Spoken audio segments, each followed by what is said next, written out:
Saya berharap kita semua sehat dalam pertolongan Tuhan dan pemeliharaan Tuhan senantiasa. Amin. Tidak pernah ada sesuatu yang terjadi secara kebetulan dalam hidup kita semua, tapi Tuhan selalu punya rencana yang indah dalam hidup kita. Hari ini, pagi ini kita bisa berada di rumah Tuhan. Ini juga karena Tuhan yang pimpin kita. Tuhan hantar kita semua untuk kita boleh berada di rumah Tuhan pada pagi hari ini. Nah, Bapak Ibu Saudara, kita ingin melihat dulu satu bagian firman Tuhan yang terdapat dalam Wahyu pasalnya yang kedua, ayat yang pertama sampai ayatnya yang ketujuh. Tuliskanlah kepada malaikat jemaat di Efesus, inilah firman dari Dia yang memegang ketujuh bintang itu di tangan kanannya dan berjalan di antara ketujuh kaki dian emas itu. Aku tahu segala pekerjaanmu, baik jeripayamu maupun ketekunanmu. Aku tahu bahwa engkau tidak dapat sabar terhadap orang-orang jahat, bahwa engkau telah mencobai mereka yang menyebut dirinya rasul tetapi yang sebenarnya tidak demikian, bahwa engkau telah mendapati mereka pendusta, dan engkau tetap sabar dan menderita oleh karena namaku, dan engkau tidak mengenal lelah. Namun demikian aku mencela engkau, karena engkau telah meninggalkan kasihmu yang semula. Sebab itu ingatlah betapa dalamnya engkau telah jatuh, bertobatlah dan lakukanlah lagi apa yang semula engkau lakukan. Jika tidak demikian, aku akan datang kepadamu dan aku akan mengambil kaki dianmu dari tempatnya, jikalau engkau tidak bertobat. Tetapi ini yang ada padamu, yaitu engkau membenci segala perbuatan pengikut-pengikut Nikolaus yang juga kubenci. Siapa bertelinga, hendaklah ia mendengarkan apa yang dikatakan Roh kepada jemaat-jemaat. Barang siapa menang, dia akan kuberi makan dari pohon kehidupan yang ada di taman Firdaus Allah. Bapak Ibu Saudara, ada satu predikat yang paling menakutkan bagi anak-anak Tuhan, apalagi bagi hamba Tuhan. Predikat itu adalah begini: hamba Tuhan itu telah jatuh. Kalau kita mendengar ungkapan ini menakutkan bagi anak-anak Tuhan yang setia, bagi mereka yang telah melayani Tuhan, bagi mereka yang sering beribadah di rumah Tuhan. Mengapa? Karena pada umumnya predikat sebutan engkau telah jatuh, hamba Tuhan ini telah jatuh, adalah sebuah sebutan yang erat kaitannya dengan kejatuhan moral. Seseorang yang terlibat di dalam persoalan-persoalan moral seperti dosa seksual, penyalahgunaan keuangan, biasanya tradisi gereja suka menyebut mereka telah jatuh. Terkadang dosa ini menjadi sukar diampuni oleh sesama jemaat, oleh sesama hamba Tuhan, oleh sesama anak Tuhan. Walaupun sebenarnya tidak demikian. Harusnya tidak boleh demikian, karena nggak ada seorang pun yang tidak pernah buat salah di dalam kehidupan ini. Kita juga mungkin telah menyaksikan betapa tragisnya orang-orang yang kemudian mereka melakukan kekeliruan dan jatuh dalam persoalan seperti ini. Tetapi ternyata Bapak Ibu Saudara, predikat hamba Tuhan yang telah jatuh tersebut bukanlah dalam dosa-dosa moral yang umumnya dipercayai dalam tradisi gereja. Saudara lihat kepada jemaat di Efesus, dalam Efesus pasal 2 ayat yang kelima dikatakan begini: sebab itu ingatlah betapa dalamnya engkau telah jatuh. Saudara-saudara, Tuhan Yesus mengingatkan jemaat di Efesus betapa dalamnya engkau telah jatuh. Mengapa Tuhan Yesus mengatakan hal tersebut kepada jemaat yang ada di Efesus? Apakah mereka telah jatuh dalam pelanggaran-pelanggaran moral seperti yang saya katakan tadi? Tidak, saudara. Mereka adalah jemaat yang begitu setia. Mereka jemaat yang giat di dalam Tuhan. Apakah jemaat di Efesus adalah jemaat yang suam-suam kuku? Apakah jemaat di Efesus adalah jemaat yang lemah dari sisi pemahaman, lemah dari sisi doktrin? Apakah mereka berfoya-foya dalam kehidupan dunia ini? Mereka terbawa dengan arus dunia ini? Tidak juga, sama sekali tidak. Tentu sangat ironi. Karena kalau kita baca apa yang dituliskan oleh Tuhan Yesus lewat Rasul Yohanes dalam Wahyu pasal 2 ayat pertama sampai 7 kepada jemaat di Efesus ini, saudara, tahukah saudara bahwa teguran keras dari Tuhan kepada jemaat di Efesus ketika berkata, betapa dalamnya engkau telah jatuh. Ini ketika jemaat di Efesus sedang melakukan kegiatan-kegiatan pelayanan dengan begitu giatnya. Ayat 2a berkata begini, aku tahu segala pekerjaanmu, baik jerih lelamu maupun apa saudara? Ketekunanmu. Ternyata jemaat di Efesus itu adalah jemaat yang giat loh. Datang ke gereja rajin, beribadah mereka rajin, terlibat mengambil bagian dalam pelayanan. Karena itu Tuhan berkata, aku tahu segala pekerjaanmu, aku tahu jerih lelamu. Bagaimana mereka ternyata adalah orang-orang yang sebenarnya mereka aktif beribadah, aktif dalam pelayanan, mengambil bagian di dalam tugas-tugas yang dipercayakan kepada mereka. Tapi Tuhan berkata kepada mereka, aku mencela engkau karena betapa dalamnya engkau telah jatuh.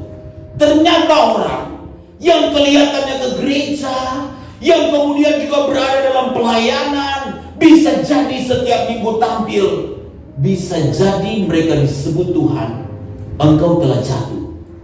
Betapa dalamnya engkau telah jatuh. Mereka adalah orang-orang yang tekun. Jemaat di Efesus adalah orang-orang yang tekun. Ketekunan mereka ditunjukkan dengan keaktifan mereka bersekutu, keaktifan mereka melayani. Tapi Tuhan berkata, betapa dalamnya engkau telah jatuh. Saudara-saudara, ternyata rajinnya kita dalam pelayanan, ternyata aktifnya kita beribadah, itu juga tidak menjamin kita dipuji di hadapan Tuhan. Saudara tahu jemaat di Efesus, mereka memiliki pemahaman yang kuat, yang benar.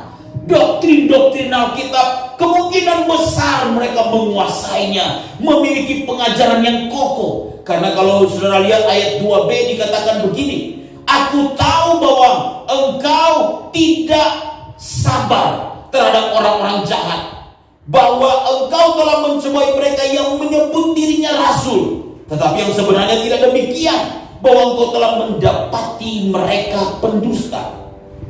Ternyata saudara, jemaat yang berada di Efesus adalah jemaat yang memiliki pemahaman yang luas tentang Alkitab.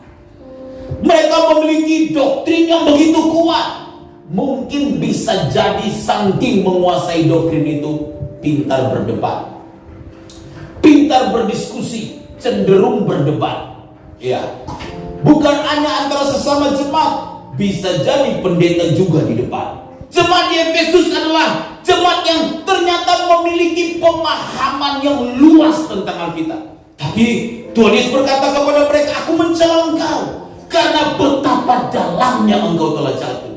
Ironis bukan saudara? Orang yang memiliki pengetahuan Alkitab yang luas, orang yang mungkin memiliki pemahaman yang hebat terhadap Alkitab, ternyata tidak dipuji oleh Tuhan.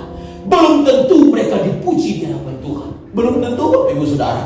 Karena itu pengetahuan kita yang hebat, pengetahuan kita yang luas tidaklah menjadi alasan untuk kita menjadi orang-orang yang berkenan di hadapan Tuhan. Tidak menjadi alasan. Lalu saudara lihat, ternyata jemaat di Efesus itu adalah jemaat yang sabar.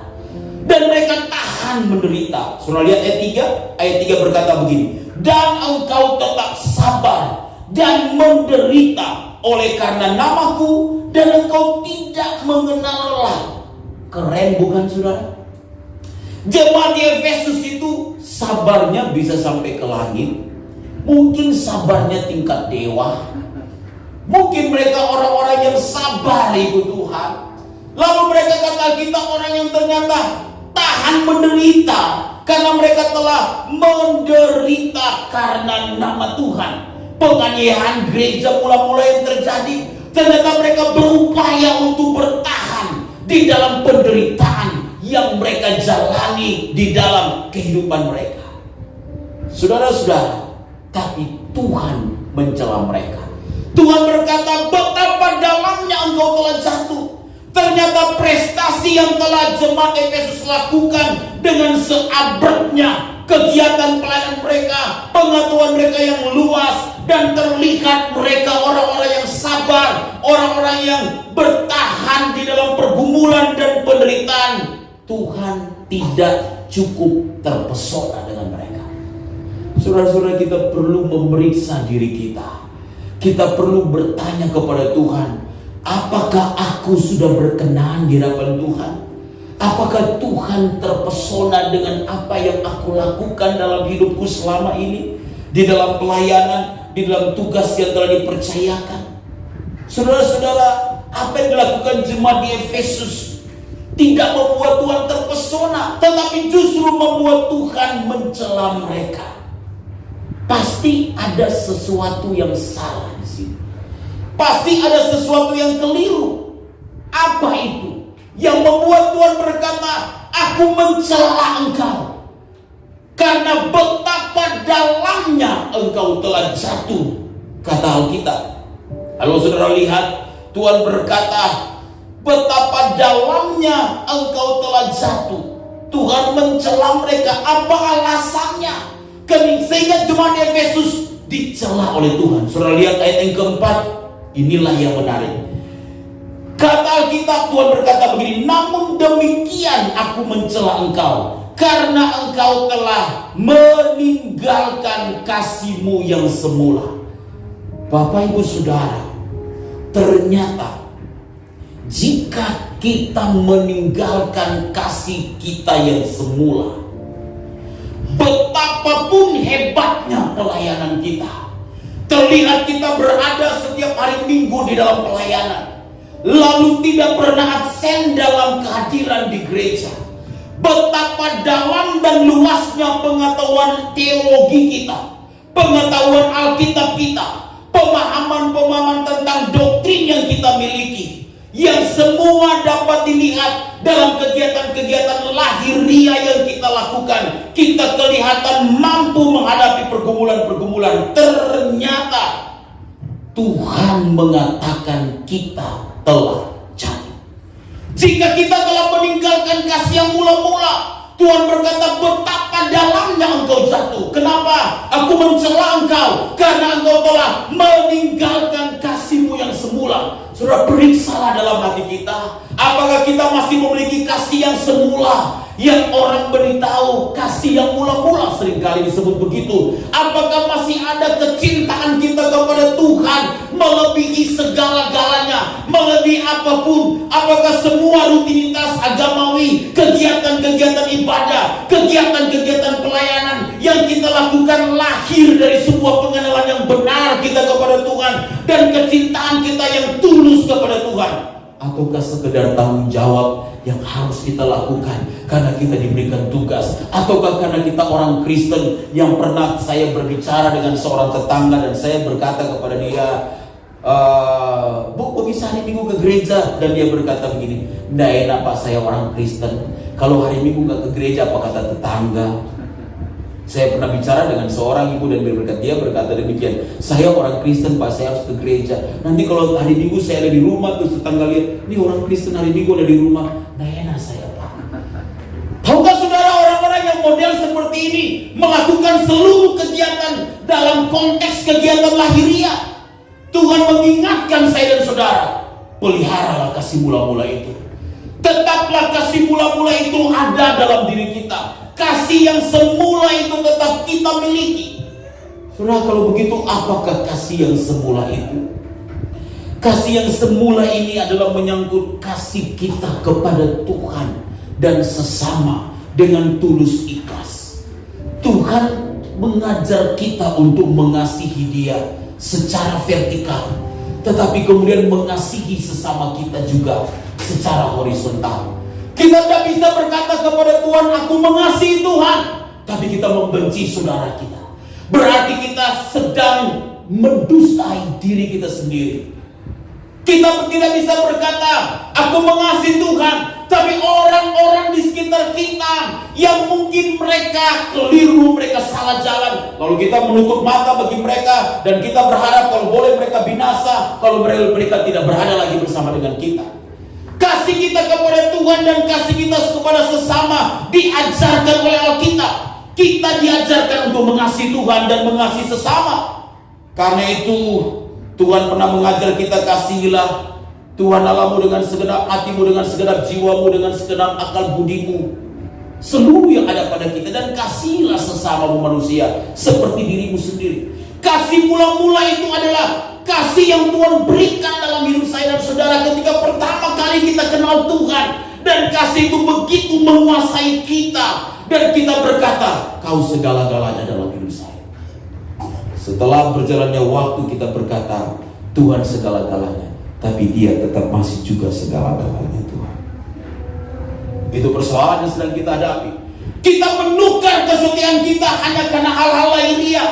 Kita menukar ketulusan kita mengasihi Tuhan hanya karena ada orang yang memberikan perhatian sementara kepada kita, dan kemudian kita bisa terpesona dan keluar dari apa yang Tuhan kenangkan dalam hidup kita. Padahal sebelumnya kita begitu cinta Tuhan, kita berapi-api, kita menggebu-gebu, tapi kita lupa bahwa ada kasih Tuhan yang melampaui segalanya, dan akhirnya kita begitu terpesona dengan apa yang ditawarkan oleh dunia ini.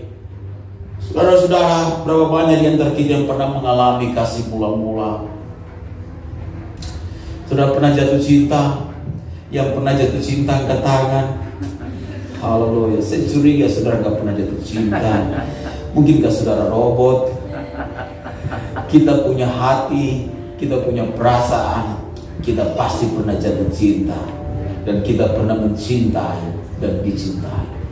Bukankah itu sesuatu yang sangat, imagine kalau kita bayangkan itu, wow, dia akan muncul lope-lope keluar dari kepala kita.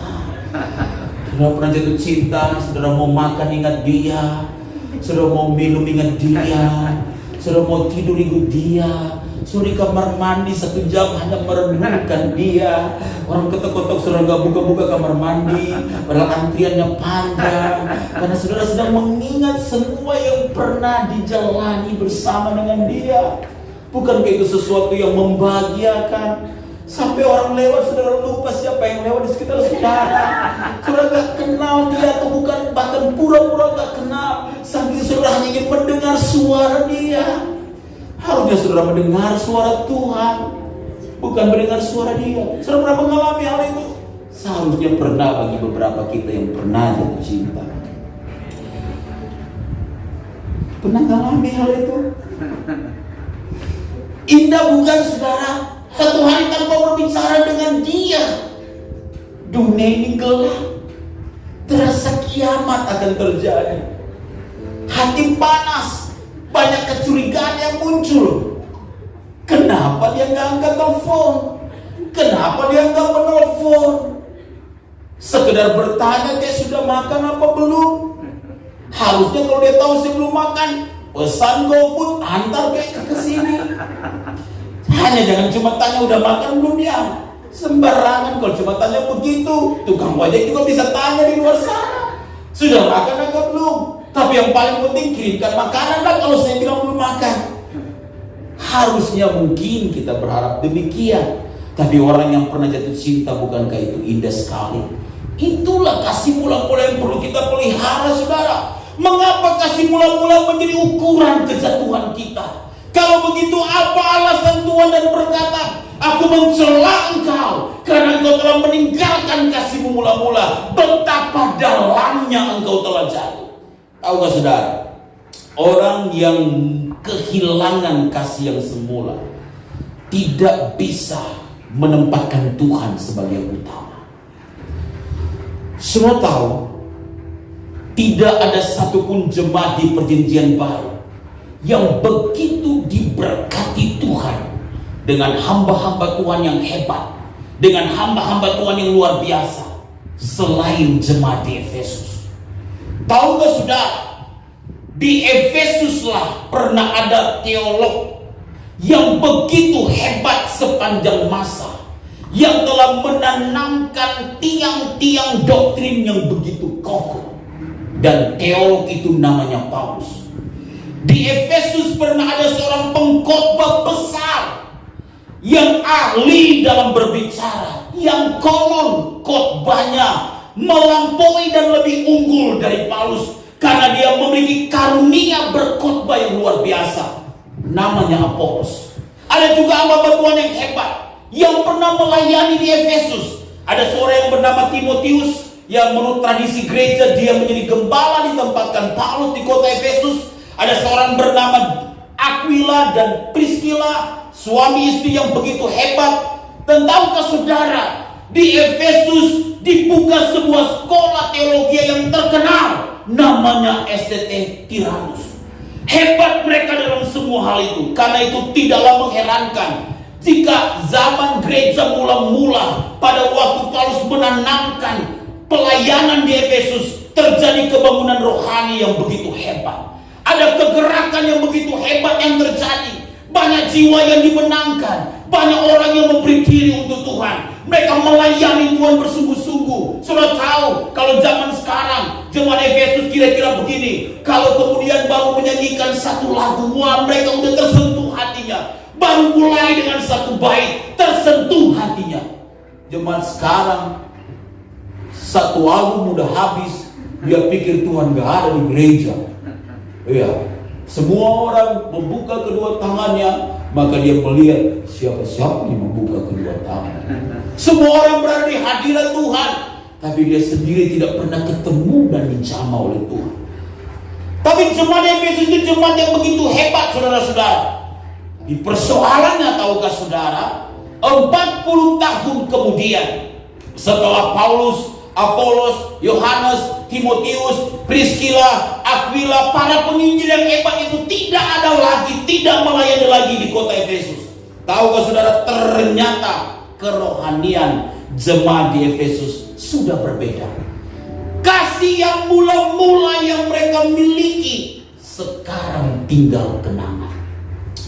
Kalau toh mereka berbicara tentang kehebatan pelayanan, itu menjadi sebuah monumen peringatan. Pernah ada orang-orang yang hebat yang tidak pernah kenal takut untuk melayani Tuhan. Itu tinggal monumen seperti itu.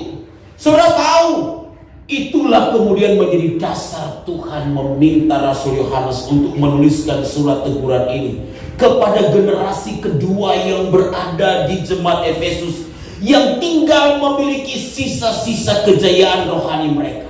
Memang di Efesus itu masih memiliki doktrin yang kuat seperti yang saya katakan tadi.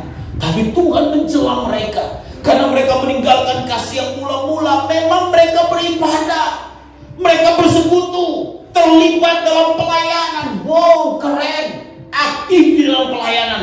Tapi Tuhan mencela mereka. Kenapa? Karena mereka meninggalkan kasih mula-mula. Persoalan mereka bukan pada isi kepala mereka, tapi pada isi hati mereka. Persoalan mereka bukan pada apa yang mereka tahu, tapi persoalan kepada apa yang mereka lakukan dalam ketulusan hati mereka. Isi kepala mereka mungkin penuh, tapi kasih mereka menjadi dingin. Doktrin mereka solid yang mereka pegang dalam hidup mereka. Tapi tahukah saudara, kasih mereka pudar. Inilah kemudian Tuhan berkata, kamu telah meninggalkan kasih yang mula-mula. Saudara-saudara, jangan sampai kita meninggalkan kasih mula-mula. Saya memeriksa hati saya. Apakah saya melayani Tuhan, tapi saya juga tak punya doa pribadi, tak punya saat teduh? Apakah masih membaca Alkitab secara rutin sampai hari ini? Ketika pertama kali ketemu Tuhan, wow, 2 pasal pagi, 2 pasal malam. No word, no breakfast. Tak ada firman, maka tak ada makanan. Tak mau sarapan. Betul-betul kasih mula-mula itu menguasai kehidupan saya.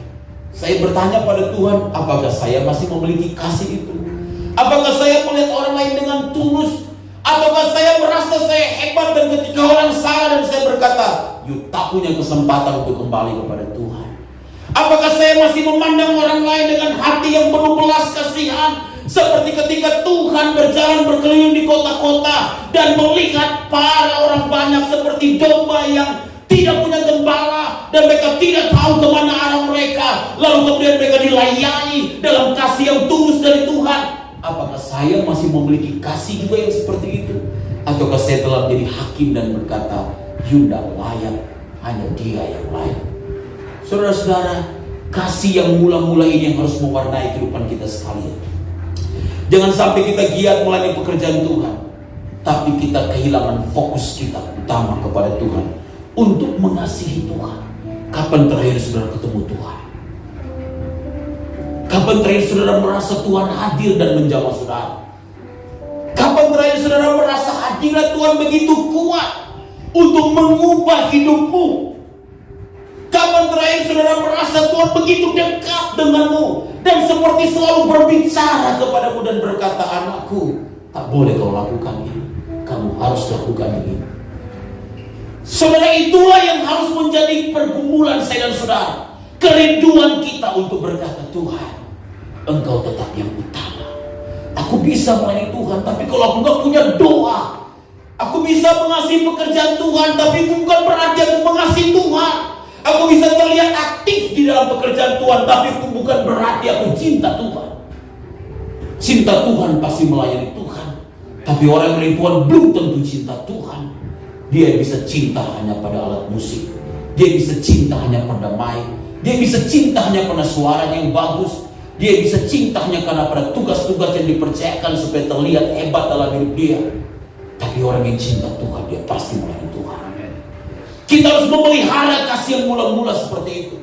Itulah yang harus kita miliki, sehingga Tuhan itu menjadi fokus utama kita, mewarnai kehidupan kita. Jadi orang kalau kehilangan kasih mula-mula, sudah tahu, mereka kehilangan fokus mereka kepada Tuhan. Harusnya fokusnya kepada Tuhan, tapi akhirnya fokusnya kepada dunia ini. Sudah, mengapa orang yang kehilangan kasih mula-mula dikatakan mereka telah jatuh? Alasan yang kedua yang Tuhan mau katakan di sini begini, karena seorang yang meninggalkan kasih mula-mula itu tidak lagi akan mempunyai kepekaan. Adalah hal yang lumrah seperti yang saya katakan tadi. Kalau orang jatuh cinta, itu pekanya luar biasa. Saudara pernah lihat orang jatuh cinta, dia baru lihat begini, kopi. Dia udah tahu kan, suami istri memelihara cinta mula-mula kan. Dia baru lihat ini misalnya Bill, contoh, lihat kepada pas dia tuh, kayaknya kakak Bill ingin kopi. Tanpa dibilang. Karena pandangan itu punya makna, punya arti. Tapi kalau orang udah ada cinta mula-mula, udah ditatap berkali-kali, tak peka dia. Udah digini-gini juga, tak peka dia. Dikasih kode, tak peka. Mengapa? Udah dingin, sedingin es batu yang selalu ada di kulkas. Udah keras, sekeras batu yang ada di luar hatinya. Tapi kalau orang masih punya cinta mula-mula, hanya tatap saja, dia langsung tahu. Tatapannya pagem, buatku terbang. Keren bukan? Itu membuat dia peka dengan apa yang menjadi kebutuhan dari orang yang dia cintai tersebut. Itu adalah hal yang lumrah. Dia biasanya memiliki radar ekstra untuk bisa tahu apa yang diinginkan oleh calonnya atau pasangannya. Adalah radar ekstra. Kalau indranya kitanya punya 5, dia mungkin punya indra ke-6, indra ke-7, indra ke-8. Dia punya radar ekstra untuk mengenal itu semua. Wow. Dia tahu ketika telepon berdering, itu pasti Yaya yang telepon. Makanya dia langsung buka tasnya. Tapi dia juga tahu kalau telepon berdering, dia tidak mau angkat, itu pasti bukan dia yang telepon. Dia tahu. Saudara, tapi seiring dengan kasih yang mulai pudar, tahu gak saudara, kepekaan itu akan mulai lenyap. Seperti saya katakan tadi, dulu semua itu begitu peka. Sekarang ya kalau sudah menikah biasanya begitu. Waktu dulu kan semua nggak terganggu ya. Misalnya begitu, jalan begitu ya, terantuk ke meja, mejanya ditendang. Awas gangguin calon saya ya. Keren bukan? Terantuk ke batu, batu itu ditendang. Jangan pernah gangguin calon saya batu. Semua yang menghalangi pasti kulibas. Setelah menikah, terantuk meja, bukan meja ditendang, kaki pasangannya ditendang. Tahu di mana mata kamu? Emang kamu gak pernah lihat itu ada meja di depan kamu? Udah kehilangan cinta mula-mula. Dulu gak ada masalah apapun yang dibuat, it's okay, aman. Sekarang HP berdering sekalipun, handphone tapi berdering, bunyi dulu, presiden aja gak sesibuk kamu. Kamu bunyi terus handphonenya, woi, udah gak peka. Inilah yang terjadi pada jemaat di Efesus. Mereka tidak memiliki kepekaan. Kepekaan pertama adalah kepekaan mendengar suara Tuhan. Kepekaan untuk selalu tertarik kepada hal-hal yang rohani. Tahukah saudara bahwa kalau kita memelihara kasih kita yang mula-mula, saudara akan sangat tertarik kepada hal yang rohani. Sudah tahu, kalau ada orang yang nyanyi lagu rohani di samping saudara, dan saudara mungkin mendengarnya misalnya, dan nyanyian lagu rohani itu memberkati, saudara akan sungguh tersentuh hati saudara. Saudara bisa ikut nyanyi dengan lagu rohani yang sama. Saudara akan peka dengan hal-hal yang rohani, peka dengan kehendak Tuhan untuk hal-hal rohani. Berarti saudara masih memiliki kasih yang semula itu. Tapi tahukah saudara, ada orang yang sudah doa di samping, lalu saudara di samping, saudara, I don't care. You mau doa, doa. Gua nggak mau doa. Saya nggak mau doa. Ada orang yang betul-betul sungguh-sungguh berada di hadirat Tuhan. Saudara nggak peka, saudara nggak peduli. Ibadah udah berjalan, ada hadirat Allah di situ dan nyanyian pujian. Saudara nggak peka dengan kehendak Tuhan. Jika itu yang sedang terjadi, saudara kehilangan cinta mula-mula.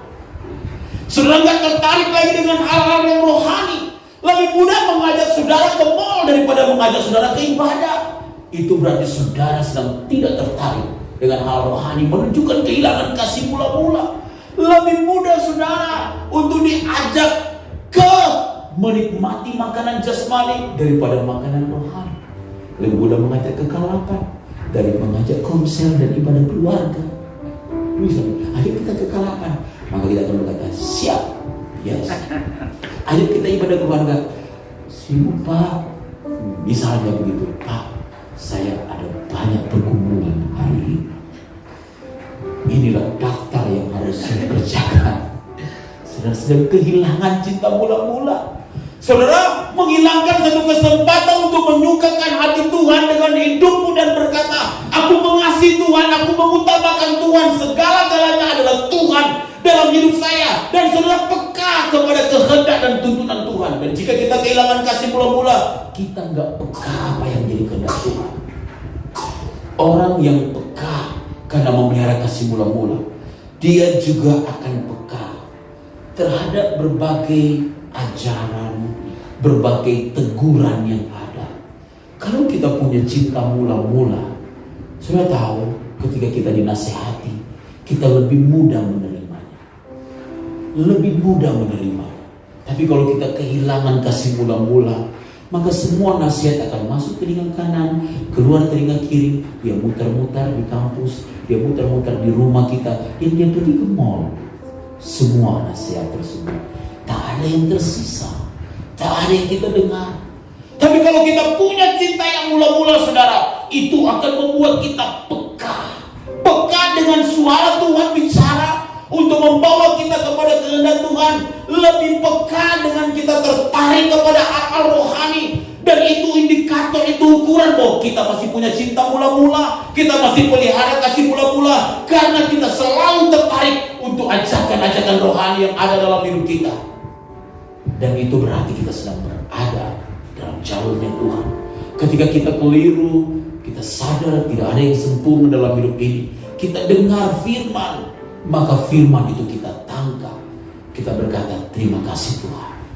Tapi kalau kita udah kehilangan cinta mula-mula, pendeta mulutnya sampai berbusa-busa sekalipun, khotbah 3 hari 3 malam, kita tidak pernah akan bisa menangkap apa yang menjadi pesan Tuhan.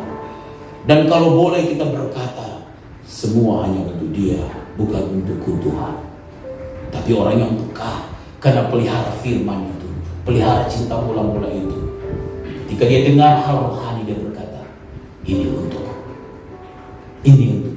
Ketika dia nyanyikan lagu rohani, dia berkata, ini untuk. Tolong aku supaya aku diubah dengan ini semua. Bukan ini cocok untuk dia, kayaknya kena dia. Bukan begitu. Tapi semuanya kita pakai agar kita semua dipulihkan dengan kita belajar peka dengan apa yang menjadi kehendak Tuhan. Amin saudara. Betapa dalamnya engkau cari. Kalau begitu, apa yang harus dilakukan untuk seseorang dipulihkan kalau dia telah kehilangan kasihnya yang semula? Saudara lihat ayat 5 ini berkata, sebab itu ingatlah betapa dalamnya engkau telah jatuh. Bertobatlah dan lakukanlah lagi apa yang semula engkau lakukan. Tidak ada jalan lain. Bertobat.